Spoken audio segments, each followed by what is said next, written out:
ఇది రాధ పంపు రాయబారమా నీ స్వరమా, ఇది దొంగ చాటు కొంగువాటమా ఓ ప్రియతమా.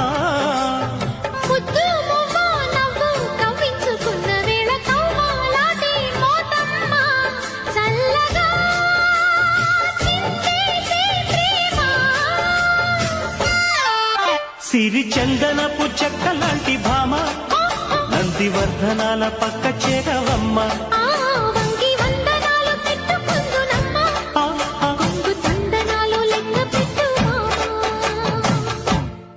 నన్ను ఎవరు చూస్తాడు? నన్ను ఉంటాడమ్మా ఎవడో తనక మాసోడు.